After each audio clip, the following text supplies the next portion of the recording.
Okay, so we left off. You had just gotten married and you just told me about your 2 weeks in Barbados. You came back after the 2 weeks. What happened next? I had just joined Warburg's, the merchant bank, and we'd found our first house in Worcester Park, and then spent 3 years at Warburg's generating ideas for clients of Warburg's to bid for these companies. But after, say, 3 years, this colleague, Andrew Balcom, and myself found that our ideas were not really being taken up because Warburg's, the bank, was concentrating on European events rather than UK, and we were the UK. So long and short of it, we decided to leave because there are opportunities for young people. I was 30 then, and Andrew was 27, and he was an MBA at Harvard, and I was a chartered accountant. And there was a bank called Slater Walker, which was an emerging merchant bank then, very much a newcomer. And they wanted to back people like us who they thought had flair and initiative, etc. And luckily, because Babu's parents lived in the same road as Jim Slater, who was the key man, I was able to meet him and put forward an idea. And although it's difficult to understand now because it doesn't really happen, but so we bought what they called a shell company, i.e. a company which had a quotation on the stock market, which was the all-important thing, and relatively small and with nothing else in it other than investments. And Andrew's friend, uncle, a chap called David Blank, and Victor Blank, or now he is Sir Victor Blank, was sharing a flat with Andrew at the time. So we had the introduction to this company called Liverpool and Manchester Investment Trust, which was available. David Blank had 85%, the public, the quotation, had the other 15%, and we were able to buy it with the help of Slater Walker. We borrowed money from other sources, from our stockbrokers, or I did, and we launched this bid, which was bound to succeed because we had 75%. And the price was 2 and 7.162 pence. Very precise because it was the asset value plus sixpence, old pence. So that was going to become public knowledge, and we could not sit at our desk at Warburg's with this thing going to be announced. And Warburg's were very kind to us and said, thank you for your service, quite understand, best of luck. So I'd also taken the precaution of getting a senior chairman of this company because we were, I'd say, 30 and 27, a chap called John Reed, who lived next door to my parents in Cobham, and he was a merchant banker with Kleinworts, which was another leading merchant bank at the time, and he agreed to become chairman. So here we were, dream team, Warburg, wonderful investment bankers, chairman, backed by Slater Walker. So on the day the deal was announced, the share price went from 2 and 7 pence to 8 shillings. And by the time we settled down 2 weeks later, it was 11 shillings. So we were paper millionaires. And as Babu said at the time, well, you can't buy anything with paper. So, which is quite true. You couldn't buy anything with paper. But it felt good. And a paper millionaire at that time, was, I think I looked it up, roughly about 14 million today. So in theory, it was seriously rich. But in practical terms, it hadn't made any difference at all.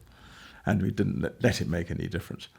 So then we had this company. We found an office in Holborn, in Barter Street, and set about trading initially in shares, stocks and shares, making small profits here and there. And John Reed, the chairman, introduced us to our first deal, which was a company called Dobson Rhodes, which was a business based in Sheffield, selling televisions and video recorders, which were coming in at that stage, and to northern entrepreneurs, a bit older than us, who established a business, and it looked good to get some earnings into this Liverpool and Manchester Investment Trust, which by this time would be renamed Armour Trust, sounded rather stronger, better name, better brand.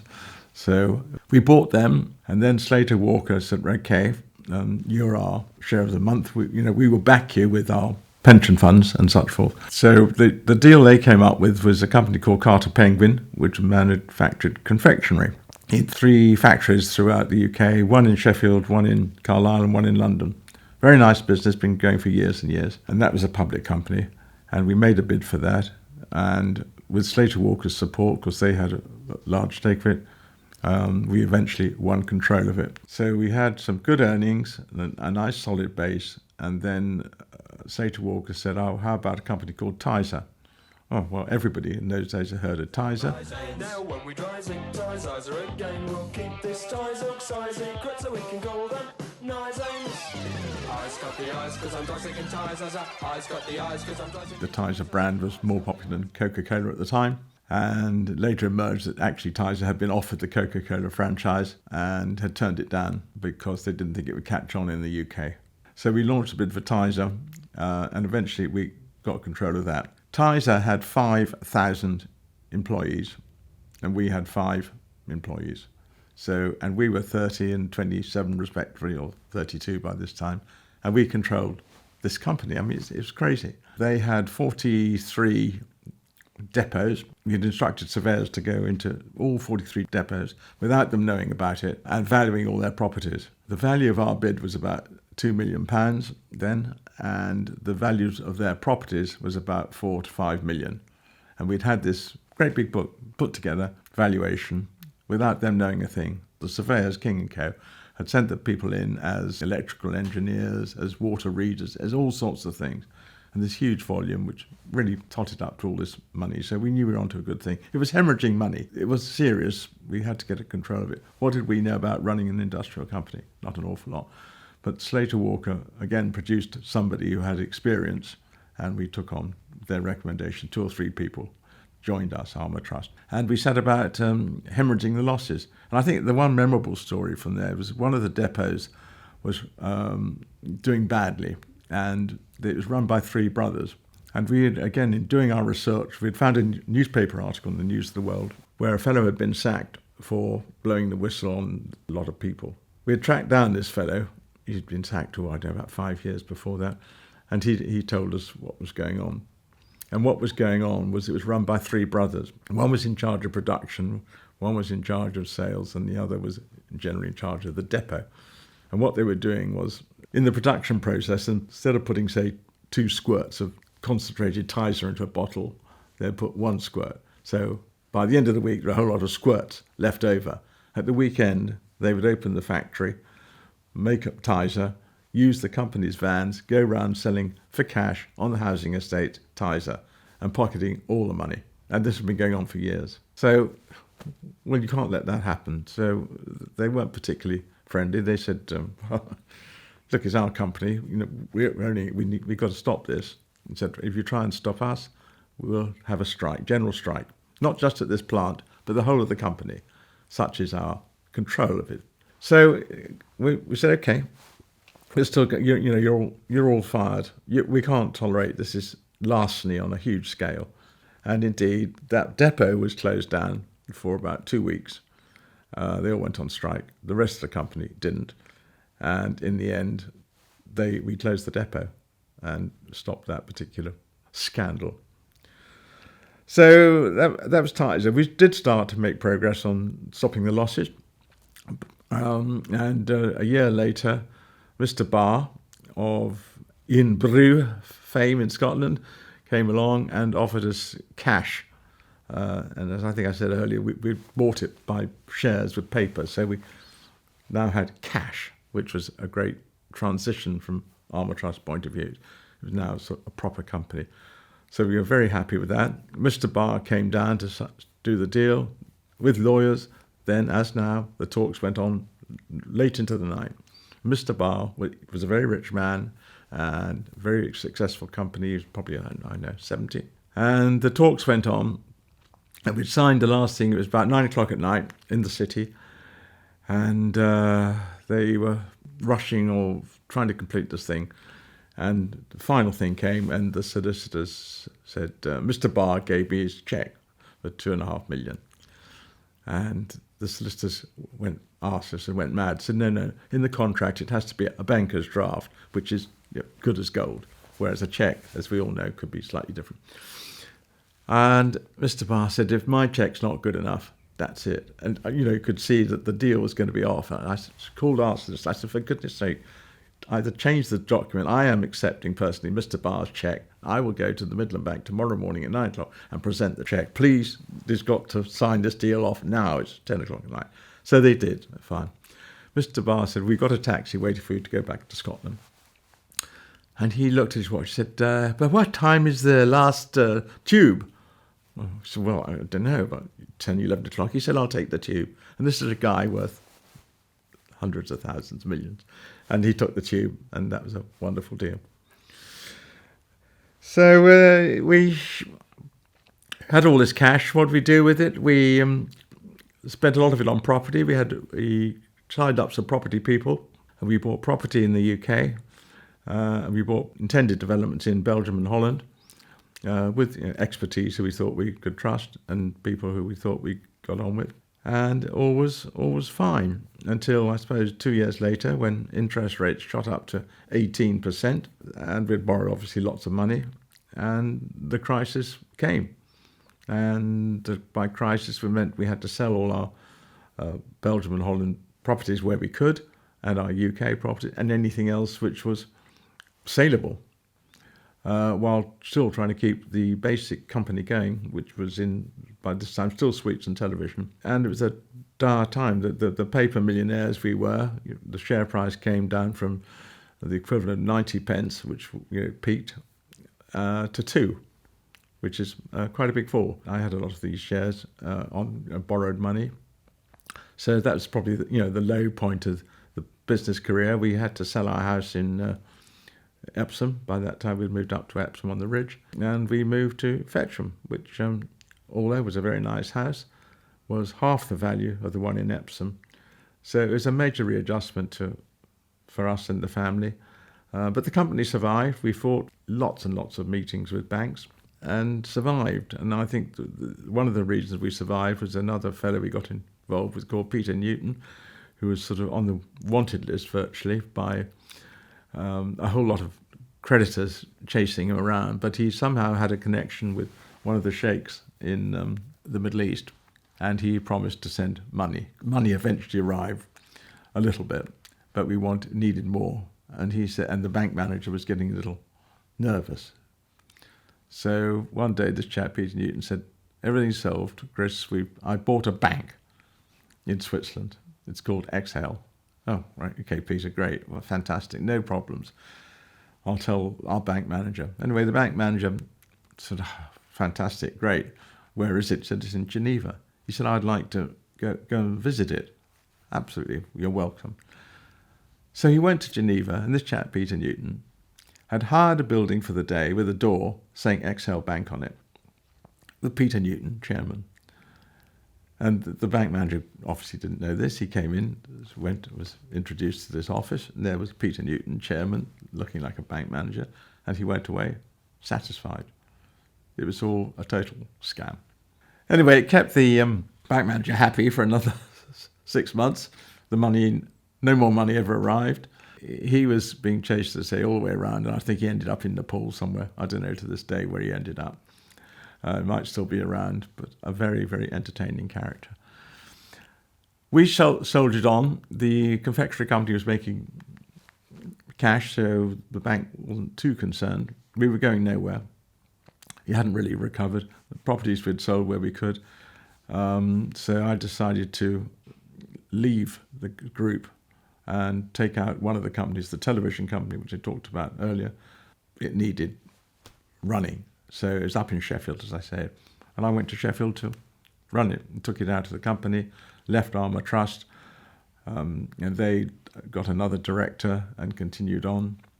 And I then started on my own with a company, which I owned 100%, with the directors of Telesure, it was called, and lived up in Sheffield during the week from Monday to Thursday for 3 years, and then sold Telesure to another company up there for cash. So things started to get rather better. So then I decided, well, what do I do now? Had enough of living in Sheffield. Babu wasn't exactly happy with me living up there all the time. And of course the family was growing up. So I decided to look for companies which had gone bust or going and needed help, i.e. from my financial expertise and a bit of money, and with somebody who I could trust to re-establish the business. The first one was a company called Wellington Press, which was in direct mail, based in Charing Cross Road. Then had problems and they were going to see a liquidator. I met the people there who were running it and they seemed okay. And the basis of the business was good. They had good contacts, but they had overtraded. Basically, they'd run out of money by growing too fast. So I put my money in there and bought a controlling stake, and that was the first one. And then there was a company called Best Toy, which was importing toys, which again had overtraded and had a big bad debt, and the founder had been killed in a car crash shortly after the company had brought in the receivers. So I was in charge of all the figures, the numbers, the accounts, and they would get on to resuscitate the business. So that was toys. Toys went quite well. Also in that era, one got involved in market gardens because, as I think said, when our family finances were at an all-time low, I wanted some more income from weekend work. So there was an opportunity to buy a share in a market garden down in Southampton, which I did with my cousin Richard. And we did that at weekends. It didn't make a huge amount of money, but and again, we sold it and it made a nice profit on the sale, which helped. It's huge today, it's still there, but it's 50 times the size. And it was just selling flowers and things by the roadside. And had a few greenhouses falling down, grew carnations, but it had lots of land and we could see potential. The one stupid thing we did, we thought we would make money out of Christmas trees. So we bought 5,000 little seedlings and they would grow to be big earners. Unfortunately, we forgot about things like weeding. So when we went to see how these Christmas trees were getting on, you couldn't find them, they were covered in weeds. So the 5,000 trees, we didn't see one ever. And one was called Micro 35, a scanning company. All the storage of documents then was done on film, little slides, if you like. And there was a machine in America which was going to digitize all these and compress them all onto discs. We're talking, 1976. And I said, a fellow sold me this idea, and he was a scientist, a bit of a geek. Anyway, he convinced me to buy one of these machines from America, import it. It was the first one into this country. And he had a contract with Philips for 2 million images, so that had been enough to set the thing up. But the machine was something like £50,000 even then, huge amount. Installed it in a factory down in Hereford, and the contract actually never arrived. It wasn't a scam. I mean, he thought he had it, but we didn't, and the bit of business we had wasn't anything like enough. By that time, cheaper machines were coming in. Like all technology, it got on very quickly, and bigger players came in. Again, it looked like a good opportunity. And the fellow was straightforward, honest. He knew his stuff. I mean, I didn't know anything about the technology, but it was interesting. The direct mail company was then taken over by another direct mail company, and there's another opportunity for a direct mail company to buy in Maidenhead, and so that's a company we had for 15, 20 years, which went very well, and sold that, I know it was late as 2000, something like that. Underlying really the whole of this period we're talking about is property, because without the property deals I did, one wouldn't really be talking here and sitting here, because, as I say, it underlined it. We had a family property company called Wickham, which is still there today, which Nick now runs, and I took that over from my father. He left it to, we're talking when they went to Jersey in 1970, he left it to me and my two sisters equally.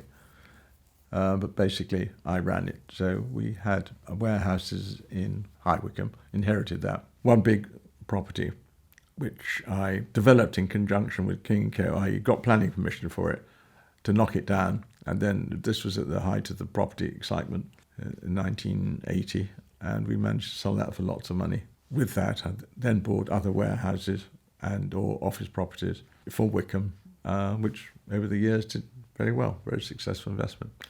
And also in property, I put money in with Clive Richardson doing property developments, mainly sheltered housing or retirement apartments in mostly southeast England, Rye, some in the Midlands, and that made a very good return over the years and still does today. The last one's only just finished. So property has been a pretty essential part to making a bit of money. You see, it's through life, right? It's luck who you meet, who you do. You make your own luck, some people would say, but opportunities arise, and it's seizing the opportunities. That's what one would like to think one's done. And in this particular case, and judging people, this was a care home business up in Sheffield, started by two people who passionately believed in care for adults with challenging behaviour and learning difficulties. So it's a niche market. And they got to the stage where they got 3 houses, and one of the partners wanted to leave and the other wanted to stay. He was typically bluff Yorkshireman, certainly knew his business, certainly passionate about care, which I knew nothing about, but could see that with my cash sort of financial abilities, could see it growing the business. Former mill owners' properties, substantial, nice garden, plenty of room for these adults who needed a lot of care. But we would take them on holidays down to Devon on board a boat, and we would have a Christmas party for them. We'd have a Guy Fawkes party for them. Yeah, we'd try and make their life as good as you could do. I mean, they were quite capable of going shopping by themselves, but some of them, some weren't. I mean, some were violent. Obviously, it's extreme cases. They had to go into a rather more secure environment. But it was a learning curve for me. I mean, I just didn't know anything about that sector of industry or in business. And one had nothing but praise for all the workers. I mean, they were on a daily basis hit, bit, not nice. Now, I would do a day as a sort of, not a penance, but to find out what went on. I couldn't have done 2 days. I mean, it's really, and for very, unfortunately, low pay, because they're all government contracts. You pay your fees. We did expand the number of homes from 2 to 9 and sold it for about 10 times what my original investment was. So that was very substantial and very happy. He was very happy. We sold it to a company called CareTech, which still exists today, and it's quite a big, famous group. We agreed 15 million cash, which was great. And then the market started to twitter a bit. And this was pretty much by far the best offer we'd had. We'd had offered from about 6 different companies. We went through a professional process. Some of them, we didn't like their approach. Dave didn't, because they were too much involved in the bottom line.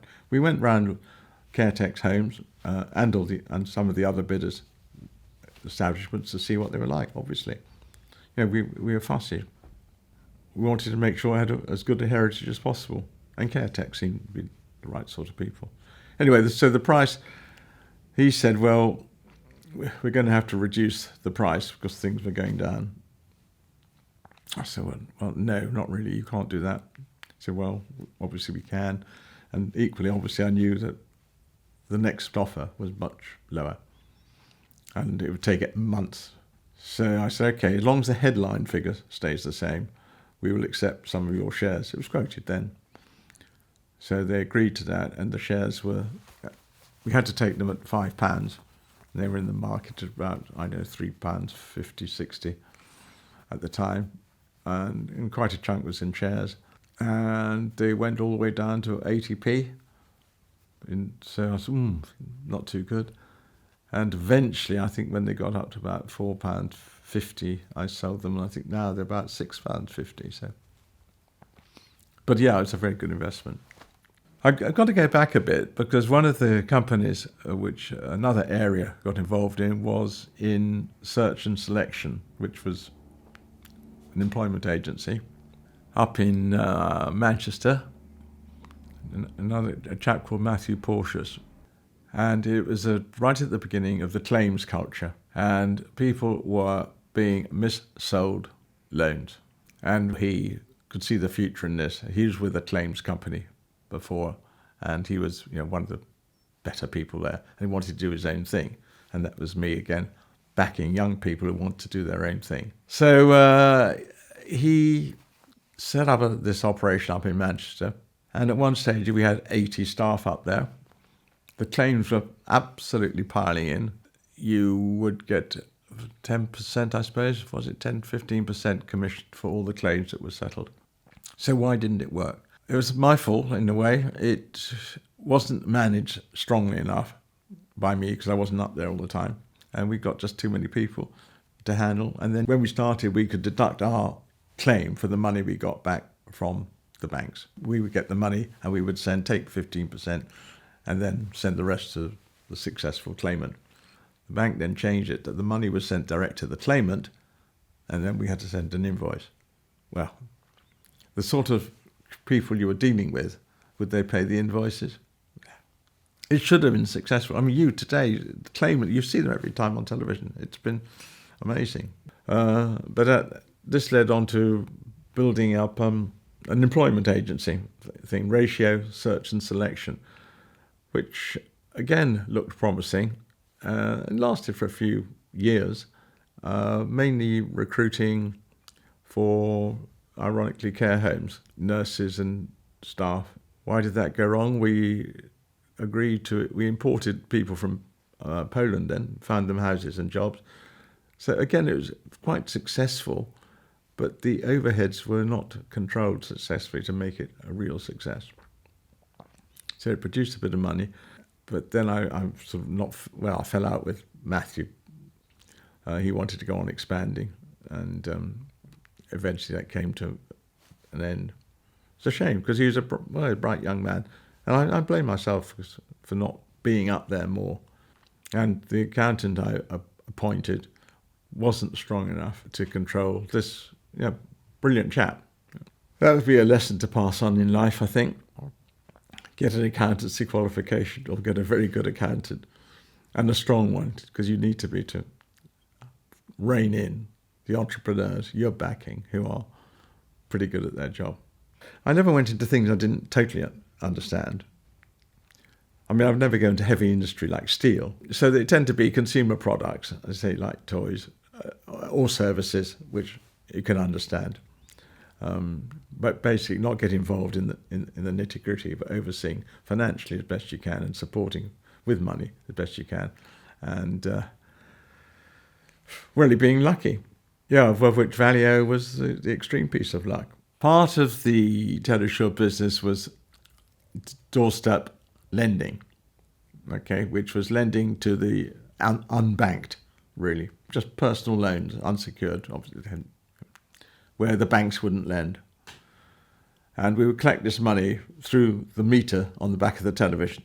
They all had meters on the back, and the collector would go around weekly and empty it. And such was the trust in Yorkshire anyway in those days. They would leave the back door open, there was nobody in, and they would empty the meter. And I think one of the stories was that in the 70s, again in Yorkshire, where the man was traditionally the wage earner, salary owner, and kept all his money and gave the missus something for housekeeping every week. Okay, and he would go out to the pub and have a few pints. Right, the brighter missuses, when these meters were on the television, were at home when the meter man came, and they would ask the meter man to gear up the meter so that for their 6p or whatever, they would get less time, so more money would have to go in the meter. So when the meter man came, he would give the excess money to the housewife, thus transferring money from the wage earner, who wouldn't give it to his wife anyway, otherwise, her pocket money. And they were the great unbanked. They wouldn't qualify for a bank account. So it was all cash.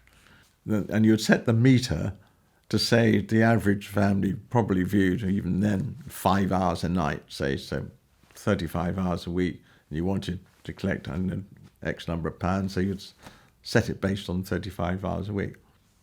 So the collector would come around. If there wasn't enough in it, you'd obviously try and ask for more, but you would gear up the meter to get more. And they had part of the loan business, which we'll come on to, yeah, but part of the loan business was a thing called Winnie Bunting. And this was a little old lady who had a loan business, door-to-door lending.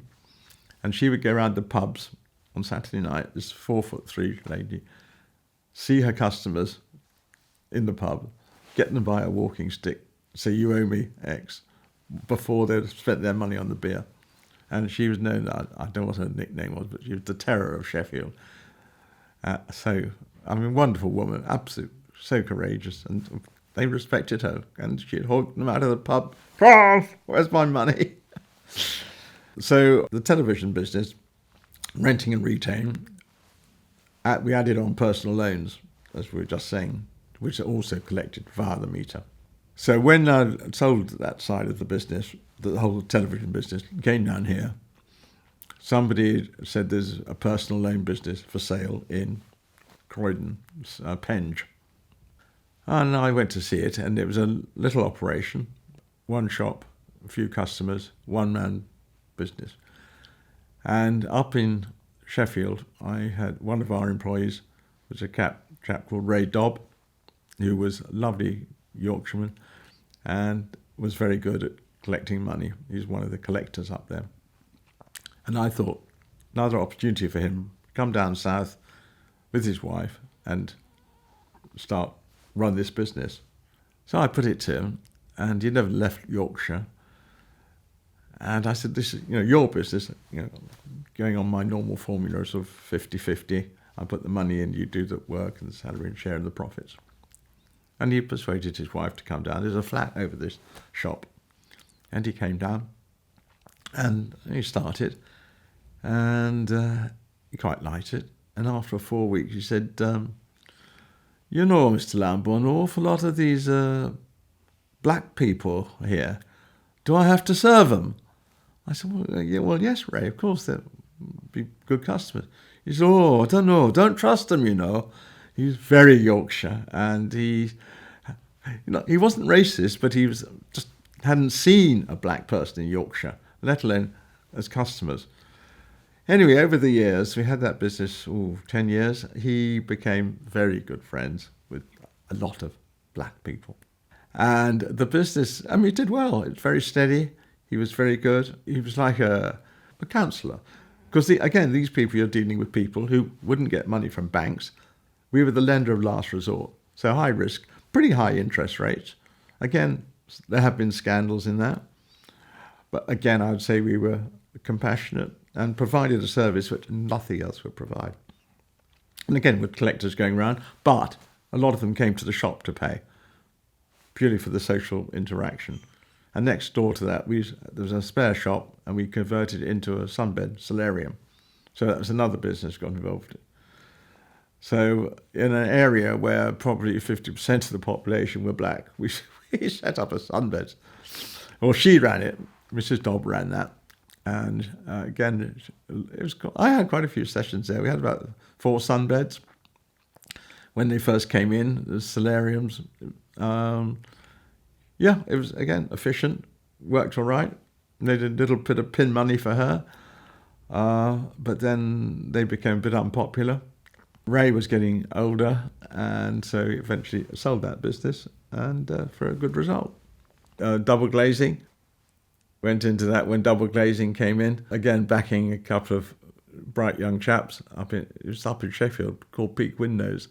Why didn't that work? I think, again, the competition was too great, and the financial control wasn't very strong, and I'm not sure the product was that brilliant.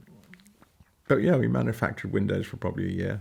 I didn't lose a fortune on it. They put their money in as well. Don't know what happened in the end. It went bust in the end. But yeah, a friend of your mum's, actually, who had got into publishing magazines, and this one was called Baby Gear. So it was a magazine for expectant mothers and young mothers, etc. And worked quite well for 3 or 4 years, but never made any money. And he's a very nice guy, who I haven't seen for years now, but it floundered. because I suppose magazines generally had floundered a bit. It was difficult to get sufficient advertising to pay for it all, and it eventually subsided. It was a good quality magazine, but again, it was getting it on the shelves of, say, the supermarkets where you're going to sell it, or subscriptions, and getting the advertising. What was your favourite one? Your favourite industry to be in? Well, I suppose televisions really, because that was, it was enduring. It changed so much from renting. You wouldn't even think of renting a thing now, I suppose. And of course, care homes, because it made money and you were doing something. What's your biggest regret in business? Resurrecting Best Toy for the second time, which was importing toys. It went bust the first time, and I was persuaded by my brother-in-law, Roger, that it would have another go. So we put more money into it. And this is when we bought the factory up in Anglesey, making outdoor play equipment. And I used to take the train up there and take the train back. And the train left at 2:30. And it started, obviously, at Holyhead. And so a few weeks after I'd been there, I was running late. So the switchboard rang up the station and said, "Oh, Mr. Lambourne's going to be a little bit late." Oh, he said, "That's all right, we'll just keep the train for a bit."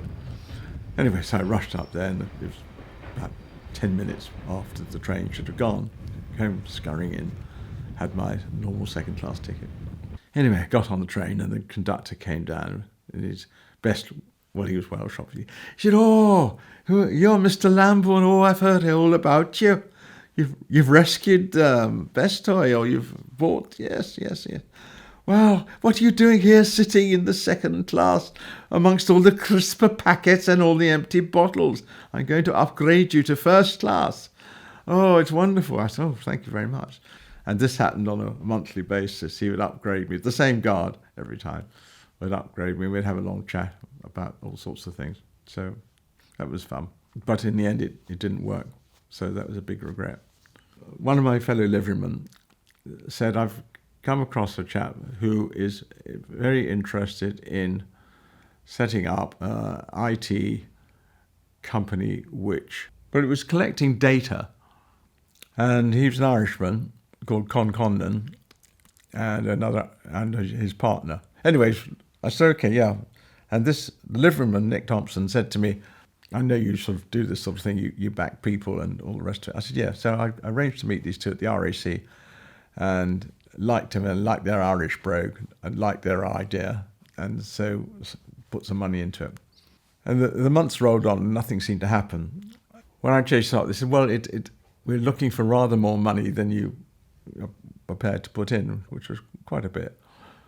And because we're looking for a bigger thing, and we got some bigger investors. I said, "Well, that's fine by me. Let's meet the other investors." So I met them, and we're very good and very nice, very sensible. And the business grew over the years to a company which called itself Merit, and sold a few years ago, and I'd made, 15, 20 times my original investment. So, yeah, that was a great success, but I wasn't really involved in it at all, other than putting money in and going to the shareholders' meetings, and talking to Con Condon, who was outsourcing data collection work from the UK to India, where all the people were obviously much cheaper. And they had 900 employees in India at the end. And then eventually they sold it last year. Still doing all right, I think, but we again sold for cash, so more than happy.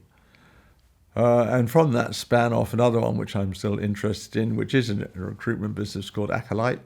Now, is that making money? No, but it hasn't gone bust. And I don't know if it will. He raises more money every year or two, but each time at a higher price. But I've said I'm not putting any more in. I'm happy with my original stake, so that might work. So yeah, got that one. And I suppose the other one was a one which Andrew Borkham had when he went to live in Israel, called Visuality, which does God knows what. Again, something in IT, something brilliant. And that original stake has probably 10 to 15 times what I put in. And we are trying to get the fellow to sell. Turnover is now $2-3 million. So the value of the company is probably $20-30 million. You know, at the end of everything, what is your legacy? I mean, it would be to encourage entrepreneurship all the way through, to take your chances and to enjoy your life. No, I've always enjoyed whatever I've done. And I think that is one of the secrets of a happy and healthy life. You know, to look forward to going to your job, look forward to your work.